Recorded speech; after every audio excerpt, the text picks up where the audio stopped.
Soldier Boy Dre. Oh, we made it.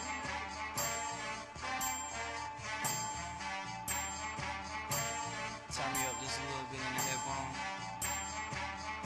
Worldwide, international. We made it. Hey, we made it. We made it. Hey, damn, we made it. We made it. Hey, we made it. Hey, we made it. Hey, we made it. Yeah. She said she working for Walgreens, but not in the store at the head office. The hair was so good, it makes sense why you work at the head office. In 2007, I sat in the lobby of Motown and waited. Now I walk into the building and go off like, we made it. When I walk through these halls, man, this beat should be playing. I just came to make sure you not missing no payments. Not turning.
All right.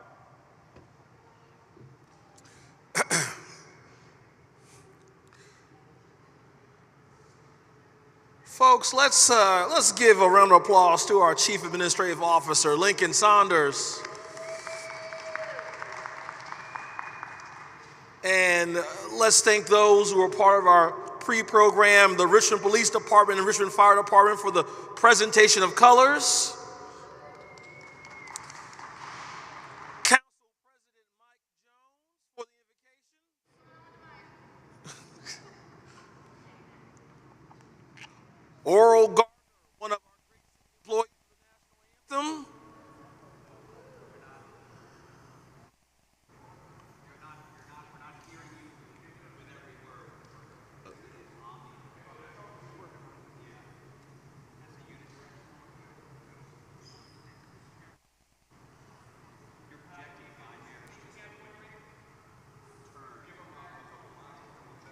Okay. And special thanks to our students from Linwood Holton Elementary School for the Pledge of Allegiance.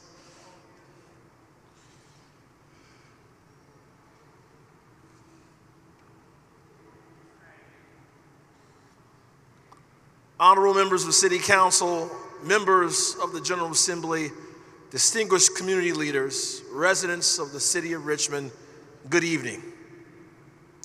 My friends, can you believe this? This is my first State of the City since January 2020, And damn, does it feel good to be back with you today. My fellow Richmonders, standing before you tonight, I see a city thriving, a city filled with promise and hope, a city filled with maturity and purpose.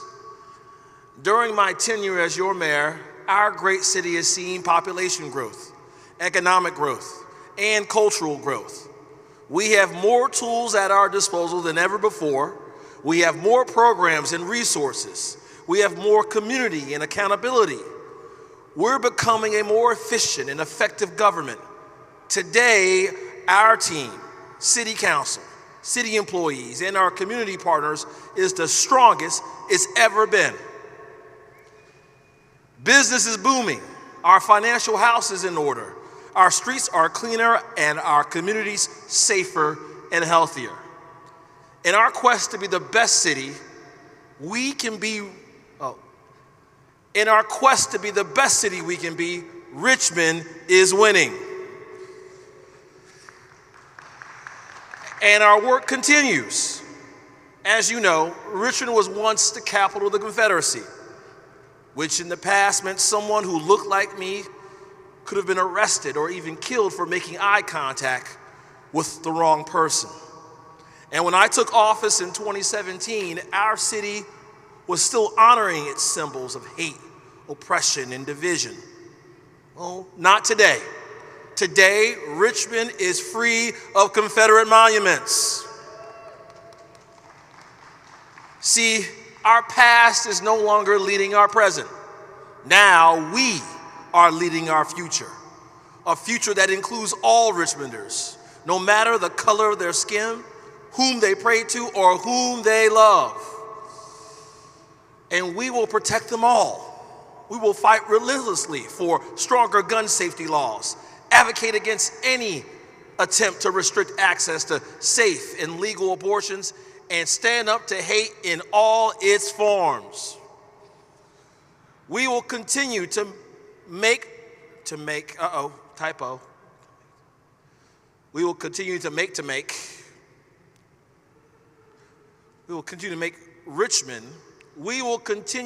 Richmond a great city filled with opportunity and justice for all generations to come, a capital of compassion, a city where all can thrive. And thriving can mean many things, including economic empowerment. I'm proud to say that last year was our most successful economic development year yet. Richmond is growing, and we're doing so with equity and inclusion in mind. From the Diamond District in Greater Scots Addition to the City Center redevelopment project in downtown, 2,237 new jobs, 536 new business licenses, 670 commercial business permits, and over $500 million in capital investment. Richmond is evolving in real time. We're seeing dilapidated buildings and rundown infrastructure making way for mixed-use, clean, and green first-class developments. The CoStar Group broke ground on a $460 million expansion to their Research and Technology Center. They said they chose Richmond because of our local talent and support. This project will bring 2,000 new jobs to our city. This is what it means to be better. This is what it means to be the great city of Richmond. Intentional economic development matters. Our skyline is filled with cranes and new growth. We've addressed long-standing challenges in our permitting office to streamline the addition of new residential and commercial buildings, and it shows. You will no longer have to wait month after month for approval. In fact, now, turnaround time for permit applications is down to less than 5 business days. This allows new housing units and businesses to open as quickly as possible. And growth isn't just about buildings, it's also about investing in infrastructure improvements. Since I took office, we've invested $70 million into road improvements. Last year, we improved more than 200 miles of streets. We repaved Broad and Main streets. And we repaved the Gilpin community for the first time in 30 years. Now look, I know paving isn't sexy, but it damn sure makes a difference. In 2019, just 35% of Richmond's roads were considered in good condition. Last year, we took that number up to 64%. Richmond is better than it was 6 years ago, and it's getting better each and every day. But progress isn't easy. We know it's not just about potholes and paving, it's about being intentional and moving in a positive direction. Over the last 6 years, we've taken a hard look at our community and taken decisive steps to address our past, our present, and our future. Leading up to the Civil War, Shockoe Bottom was the second largest domestic slave trading center, second to New Orleans. Countless African-American men, women, and children were jailed, bought, sold, and killed. On this very ground where we stand today, hundreds of thousands of black lives treated as property, herded, and treated like cattle or worse. Yet for more than 150 years, the story of Shockoe remained largely untold. It was literally paved, built over, and abandoned by generations of Richmonders that preferred not to confront our painful past. Well, it's time that the truth be told, which is why I'm excited to celebrate that we're investing $11 million in grant money from the Mellon Foundation towards telling that forgotten story, the largest grant in Richmond's history. Our plan is to build a 12,000 square foot interpretive center right here on the first floor of this building, designed to help visitors unpack the history of one of Richmond's oldest neighborhoods. This adds to the already incredible work of champions like Delegate Dolores McQuinn, Councilwoman Cynthia Newbill, and historic preservation activist Anna Edwards.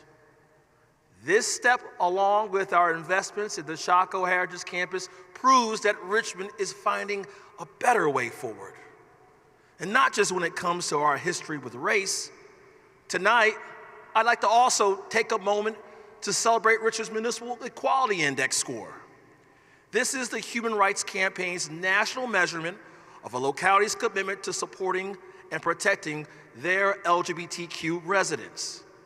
And when I took office in 2017, our MEI score was a measly 42. But for the past 3 years, we've scored 100, a perfect score each of those 3 years. Every day, we must work to create a sense of belonging. And I couldn't be more proud of our progress. This is what it means to be the great city of Richmond. This is what it means to be a capital of compassion. I'm proud when Richmond receives public accolades and notoriety for our efforts, but it means even more to hear directly from community members themselves. Like when I was visiting the senior Holly Ball for the first time since the pandemic, and I was greeted with big hugs and big kisses on the cheek.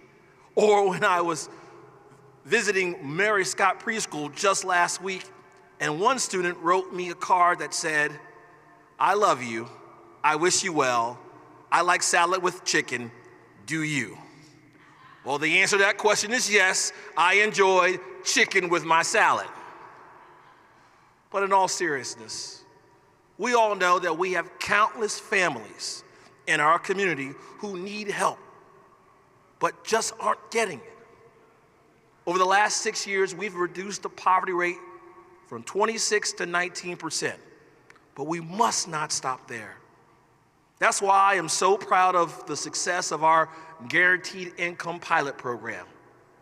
The Richmond Resilience Initiative, which provides $500 a month to folks who need help but don't qualify for federal benefits, has already touched the lives of 64 families.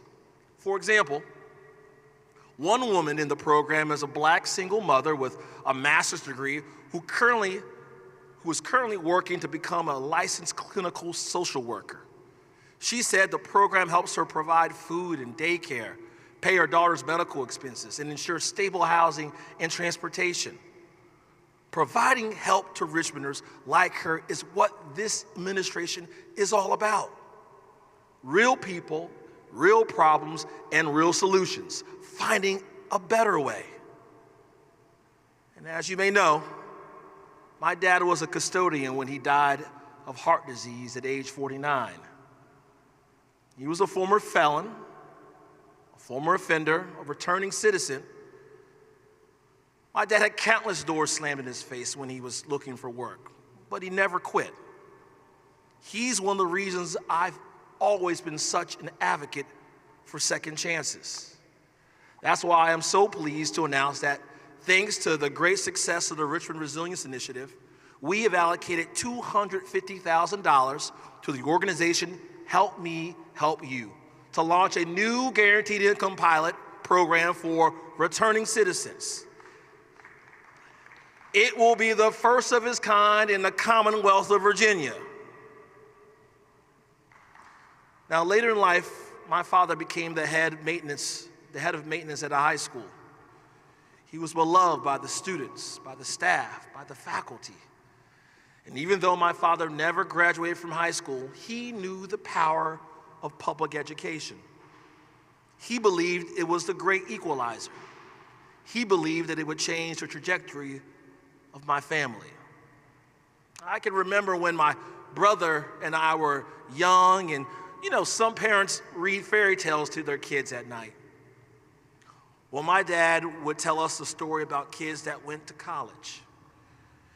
And he told it every night when we couldn't sleep. And I guess all those stories, all those tales instilled in me that one day I would go to college. In fact, I remember when he passed away. Sometimes they let you place a few mementos in the casket. Well, I put my college diploma in there. My diploma is with my dad because we earned it together. Being the first person in my family to graduate college was a big deal for us. And my dad was the main reason that happened. That's why tonight I am thrilled to share that I have directed my Office of Children and Families to lay the groundwork for what we're going to call the Pathways Program. With an initial investment of $1.5 million this year, we will pilot a program that supports RPS graduates to and through community college beginning this fall. We will pair a traditional scholarship with a monthly cash allowance, mentorship, and additional support so that more RPS graduates have the opportunity to achieve post-secondary success, whether that translates to career-specific credentials or credits to be transferred to a 4-year institution. I'm honored and excited to announce that Reynolds Community College and the nonprofit Greater Aspirations Program, better known as GRASP, have linked arms with us to accomplish this goal for our city. Additionally, the Community Foundation, Altria, CoStar, and Dominion have already committed their support for this great initiative. And tonight, I'm challenging others in our generous business community to stand with us and invest in the futures of all of our kids. See, I'm the product of public education. School was my sanctuary. It was where I realized my love for public service. Our Pathways program is another step towards ensuring that our city's greatest asset, our children, have the support and opportunity to establish a lasting career, to have a choice in their pathway. The Pathways program will also become part of our larger vision that I'm calling the Richmond Commitment. We are committed to universal access to preschool. We are committed to quality after-school programming, and we are committed to higher education to set our kids up to succeed in life. My fellow Richmonders, I remain committed to supporting our kids throughout their journey from babies to adulthood. That was my commitment to you when I ran for mayor in 2016, and that is exactly what we have delivered and what we will continue to deliver. Since 2017, my administration has increased funding for Richmond Public Schools by 33%. Now, let me say that again. We have increased funding for RPS by 33%. We built 3 new schools in Black and brown neighborhoods. We made sure that every elementary and middle schooler has access to after-school programming. We stepped up to secure $180,000 to help feed our babies during the nationwide baby formula crisis. We are investing $78 million of our American Rescue Plan Act funds to create 4 world-class community centers. And we added over 250 child care and preschool slots using ARPA funding. And tonight, I am pleased to announce that we are going to add more, using a $250,000 allocation from our Children's Fund. We are partnering with the YWCA to help open a new Sprout School in the Oregon Hill neighborhood.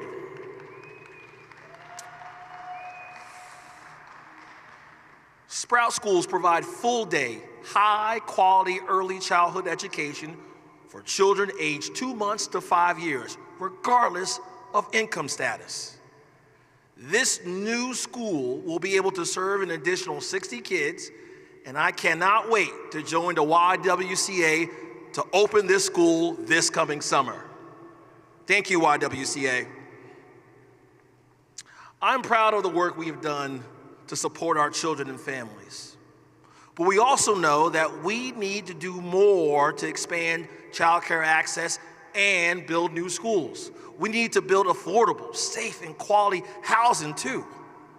Now, I don't agree with Governor Youngkin on many things, but I do wholeheartedly agree with him that housing density is a good thing.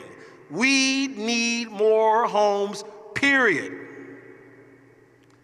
As you are likely aware, we set a goal to create 1,000 new affordable rental units each year.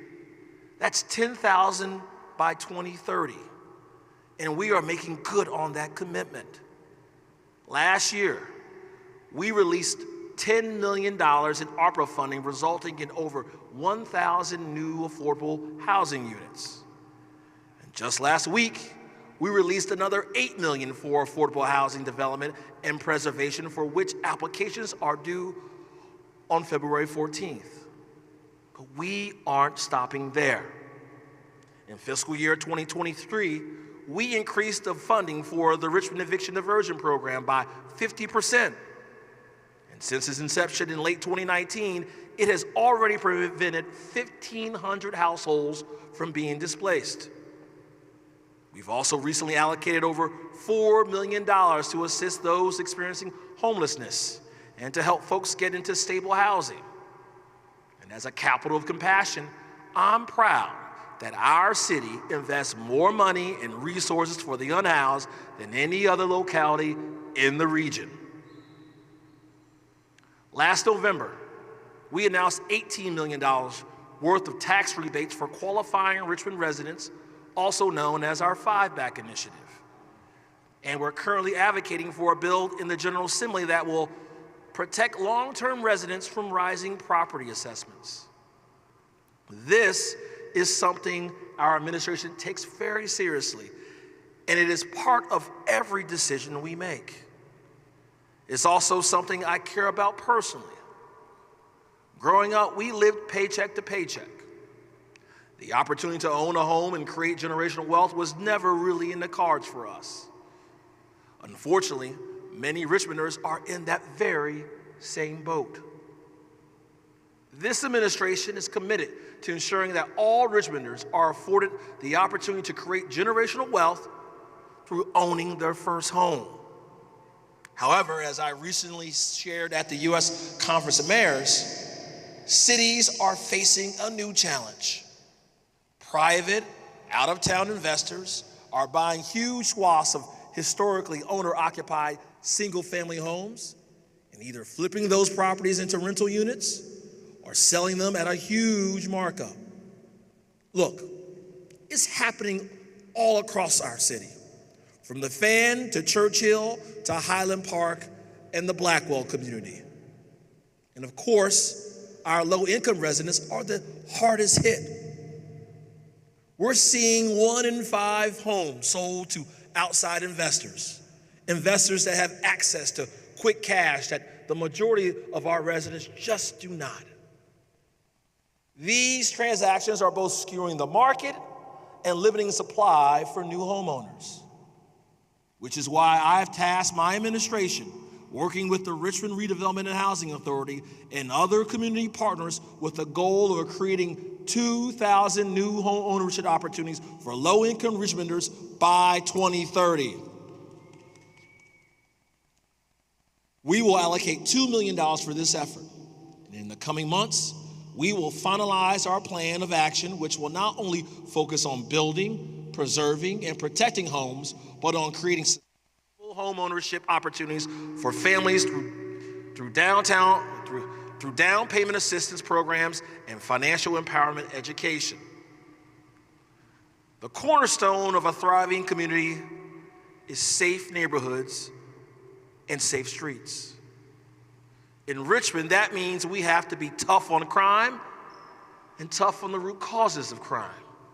We have to support our first responders and hold them to the highest standard.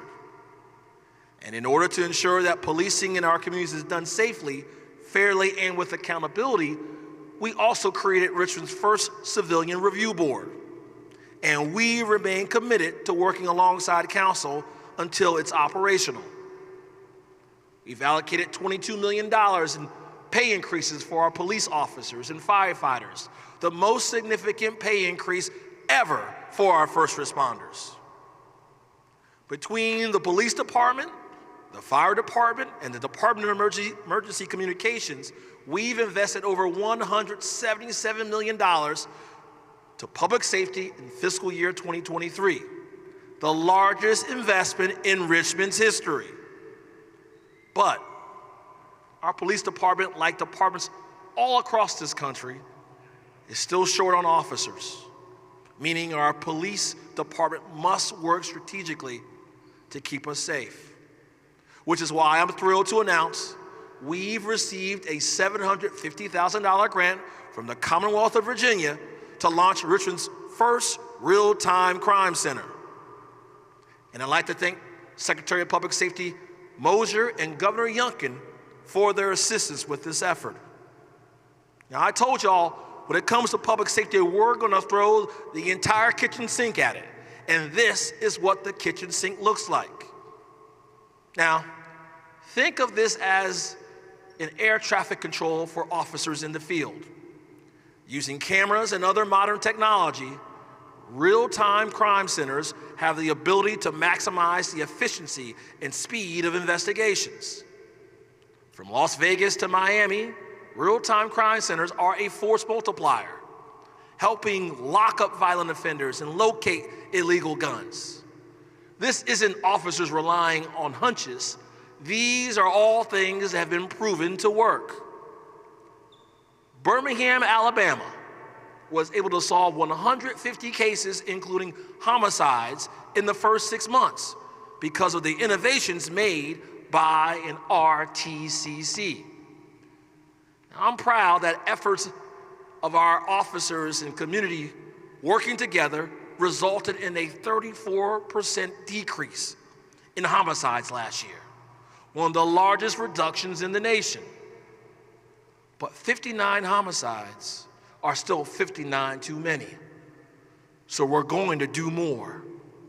Last year, our Summer Gun Violence Initiative used data to divide our city into 29,000 micro areas. RPD was able to identify specific locations down to the street level with the highest rates of violence. By allocating additional resources to these specific sites, we saw a 54% reduction in murders in those areas compared to the same period of time last year. And we're continuing to expand this initiative. Simple practices like increasing RPD's visual presence in specific areas make huge impacts. And over the past year, Operation Red Ball made 235 felony arrests and 167 misdemeanor arrests. And RPD removed over 1,000 illegal guns from our streets. Folks, let me be clear. We have a problem in this country. We have too many damn guns. And I agree with the sentiment of Acting Chief Rick Edwards. If there was just one thing that our community could do to help make our streets safer, it's to always lock up your gun. 714 guns were stolen from cars in Richmond this past year alone. 714. So if you own a gun, I'm begging you to make sure it's not just left in your car. Store it safely so it won't be stolen and end up in the hands of a criminal. And I want to be explicitly clear. Working with our federal partners, we will pursue the maximum federal charges for illegal guns and illegal modifications like Glock switches and drum magazines that turn already dangerous handguns into weapons of war. So, if you possess these weapons, you will be held accountable.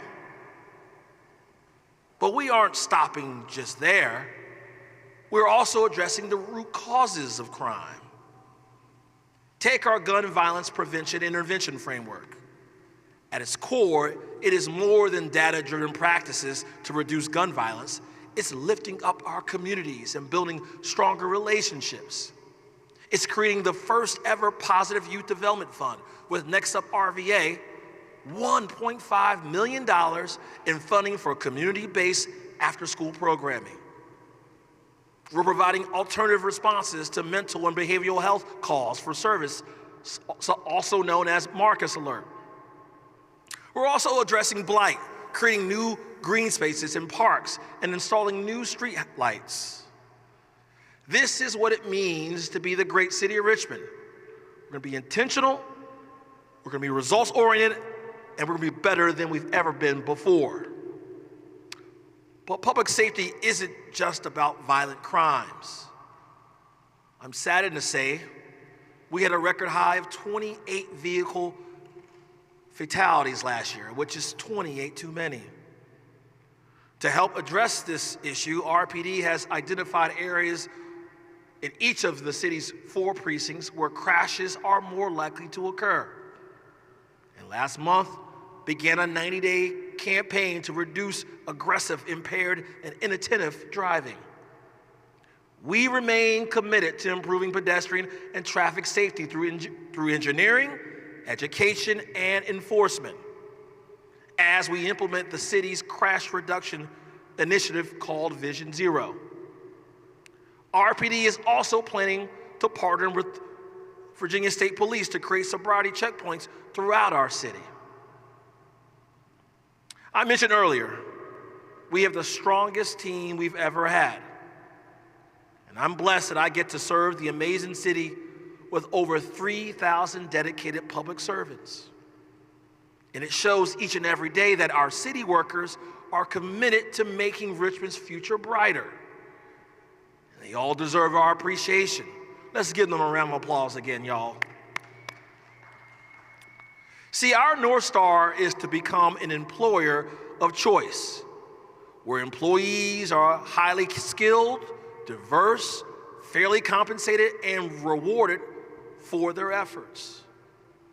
Now, everyone who works in the city of Richmond makes at least $17 an hour, a change I made in our fiscal 2023 budget, and we'll keep investing in our workforce. We are also the first locality in Central Virginia to establish a pathway to collective bargaining, and I'm proud we are leading the way. This administration, along with our can-do city council, has made incredible efforts to fight for and protect our city employees and their families. So I want to thank our city council, and again, thank our city employees.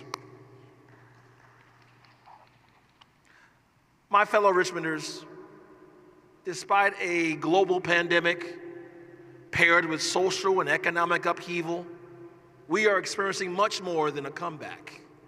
As you heard tonight, our city is roaring back. Gone are the days of ineffective and inefficient governance. Gone are the days of unfulfilled promises. Gone are the days of honoring division. Today, we work together. Today, we thrive together. Today, we rise together. Our great city has come a long way these past 6 years.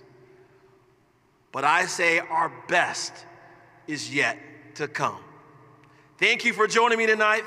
God bless you, and God bless the great city of Richmond. He needed a moment of silence. We made it. You fly out your lady, I fly out my latest. Can't front on the kid anymore, man, they know what my name is. And if by chance she don't know who I am, she just know that I'm famous. I'ma just hand her a business card and say, we made it. And she gotta come through the hotel and pop it off for me. Then she go text her best friend like, girl, he got some good money. Her friend hit her back like, I know that already. Then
resolution for New Year's is